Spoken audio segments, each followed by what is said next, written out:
আপনার হাতে থাকা অ্যান্ড্রয়েড মোবাইল ফোনের মাধ্যমে আপনার ন্যাশনাল আইডি কার্ডটা সার্ভার থেকে কিভাবে ডাউনলোড করবেন আজকের এই ভিডিওতে আমি আপনাদেরকে দেখাবো। একদম অরিজিনাল পিডিএফ ফাইল কিন্তু আপনি সার্ভার থেকে ডাউনলোড করা শিখে যাবেন আজকের এই ভিডিওটা যদি শুরু থেকে শেষ পর্যন্ত দেখেন। ওকে, তাহলে তার জন্য আমাদের যে ফোনে যে ক্রোম ব্রাউজারটা রয়েছে, এই যে ব্রাউজারটা, আমরা এই ব্রাউজারটা দিয়ে কিন্তু ডাউনলোড করব। প্রথমে আমরা এই ব্রাউজারটাকে ওপেন করব। এই ব্রাউজারটা ওপেন করার পর আমাদেরকে মোবাইল ফোনের ডাটা অবশ্যই আপনাকে অন করে রাখতে হবে। ওকে, তা আমরা ফোনের ডাটাটা কিন্তু অন করে নিলাম। তারপর এই যে এখান থেকে সার্চ বারের মধ্যে আপনাদেরকে লিখতে হবে এনআইডি সার্ভিস। ওকে, আমি দেখেন এনআইডি এই যে এনআইডি সার্ভিস ভিডিও অথবা এনআইডি সার্ভিস, আপনি যেটাই লিখেন না কেন তারপর এটা আপনি সার্চ করে দিবেন। ওকে, সার্চ করার পরে আপনি দেখতে পাচ্ছেন এই যে দেখেন এনআইডি সার্ভিস।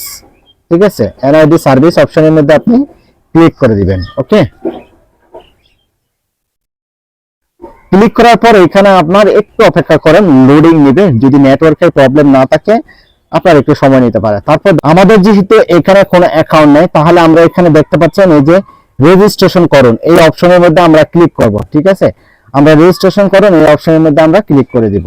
ওকে, ক্লিক করার পর এখন আমাদের এখানে উপরে জাতীয় পরিচয়পত্র নাম্বার দিতে হবে। আপনার যদি জাতীয় পরিচয়পত্র নাম্বার থাকে জাতীয় পরিচয়পত্র নাম্বার দিবেন, অথবা আপনার যদি ভোটার আইডি কার্ডের যে স্লিপ নাম্বার আছে সেই স্লিপ নাম্বারটা দিয়ে দিবেন। ঠিক আছে, তো এখান থেকে আমাদের যেহেতু জাতীয় পরিচয়পত্রের নাম্বার আছে, আমি জাতীয় পরিচয়পত্রের নাম্বারটা দিচ্ছি 1989। তো এইখানে জাতীয় পরিচয়পত্রের নাম্বার দেওয়ার পর জন্ম তারিখ দিয়ে দিবেন, তারপর আপনি সাল মাস এগুলো সব দিয়ে দিবেন। ঠিক আছে, জন্ম তারিখটা এখানে অ্যাকুরেট ভাবে দিয়ে দিবেন। তারপর এই যে এখানে একটা ক্যাপচা দেখতে পাচ্ছেন, এই ক্যাপচাটা কিন্তু আমাদেরকে একটু জুম করে দেখতে হবে। জুম করে দেখে এটা কিন্তু এখানে লিখতে হবে। ঠিক আছে, তো আমরা একটু জুম করে দেখে এটা এখানে একটু টাইপ করে দিব। ঠিক আছে, 4PDA6। ওকে, তো ক্যাপচাটা যদি আপনি পূরণ হয়ে যায় তারপর আপনি এখান থেকে সাবমিট অপশনের মধ্যে ক্লিক করে দিবেন। ওকে, সাবমিট অপশনের মধ্যে ক্লিক করার পর এখানে বহাল অপশনের মধ্যে ক্লিক করে দিবেন। ওকে, তার পরবর্তী পেজের মধ্যে আমাদেরকে নিয়ে যাবে। ওকে, তারপর এখান থেকে আমাদেরকে কি করতে হবে, বিভাগ চট্টগ্রাম, জেলা চট্টগ্রাম, আমাদের এখানে বর্তমান ঠিকানাগুলো দিতে হবে। উপজেলা চন্দনাইশ, তারপর এখান থেকে স্থায়ী ঠিকানা চট্টগ্রাম, জেলা চট্টগ্রাম, উপজেলা চন্দনাইশ।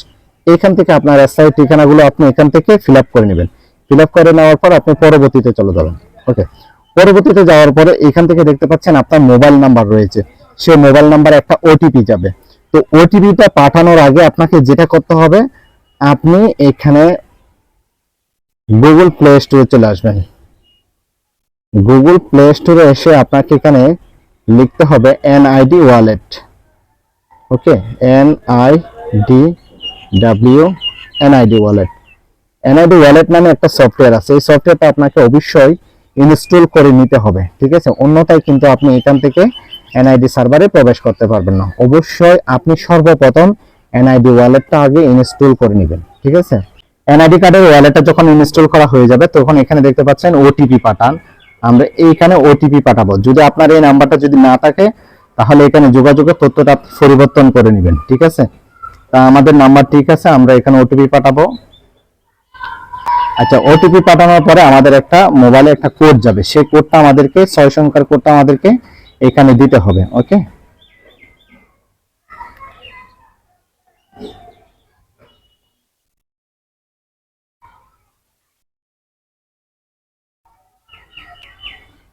আচ্ছা, ওটিপিটা দেওয়ার পর আমরা এখান থেকে পরবর্তী অপশনের মধ্যে ক্লিক করে দিব। আচ্ছা, পরবর্তী অপশনে ক্লিক করার পর এই যে এখান থেকে দেখতে পাচ্ছেন একটা লাল বাটন আছে, এখানে আমরা ট্যাপ করব। ঠিক আছে, এখানে ট্যাপ করার পর এনআইডি ওয়ালেটের মাধ্যমে কিন্তু আমাদেরকে সার্ভারে নিয়ে আসবে। তো এখান থেকে আপনি বাংলা ইংলিশ ল্যাঙ্গুয়েজ সিলেক্ট করে দিতে পারেন, আমার ইংলিশই থাকলো, আমি আই এগ্রিতে ক্লিক করলাম।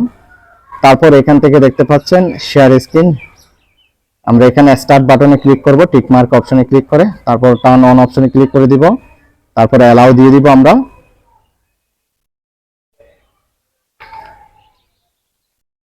অ্যালাউ দেওয়ার পরে আমরা এখান থেকে অ্যালাউ দেওয়ার পরে আপনি দেখতে পাচ্ছেন এখানে নিচে কতগুলো দিক নির্দেশনা আছে। এই দিক নির্দেশনা অনুযায়ী আমাদেরকে ডানে বামে ঘুরতে হবে, চোখের পলক ফেলতে হবে। তারপর এই যে 4টা অপশন আমাদেরকে যে কোনো প্রকারে কিন্তু ভেরিফাই করতে হবে। আপনার হয়তো বা এখানে একটু ঝামেলা হতে পারে, কিন্তু এটা ধৈর্য সহকারে করে নেবেন, হয়ে যাবে। তো আমার কিন্তু হয়ে গেছে।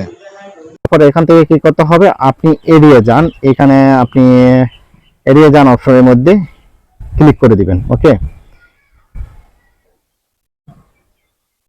এড়িয়ে যান অপশনের মধ্যে ক্লিক করার পর আপনার ডিটেলস তথ্য এখানে চলে আসবে। তারপরে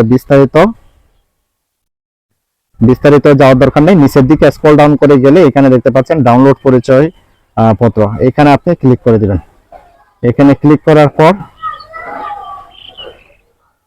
ওকে, এখানে ক্লিক করার পর এখান থেকে দেখতে পাচ্ছেন ডাউনলোড। ওকে, ডাউনলোড অপশনের মধ্যে ক্লিক করে দিবেন। ডাউনলোড অপশনের মধ্যে ক্লিক করার পর আমরা এখন আমাদের ডাউনলোড হয়ে গেছে, আমরা জাস্ট এখান থেকে আমরা আমাদের ফাইলটা ওপেন করব। তো আপনারা দেখতে পাচ্ছেন আমাদের এনআইডি কার্ডটা কিন্তু অলরেডি ডাউনলোড হয়ে গেছে। তো সাধারণত আপনি এইভাবেই কিন্তু আপনার এনআইডি কার্ডটা সার্ভার থেকে ডাউনলোড করতে পারবেন, পিডিএফ ফাইলটা। তার পরবর্তীতে আপনার এনআইডি কার্ড হারিয়ে গেলেও কিন্তু আপনার কোনো সমস্যা হবে না।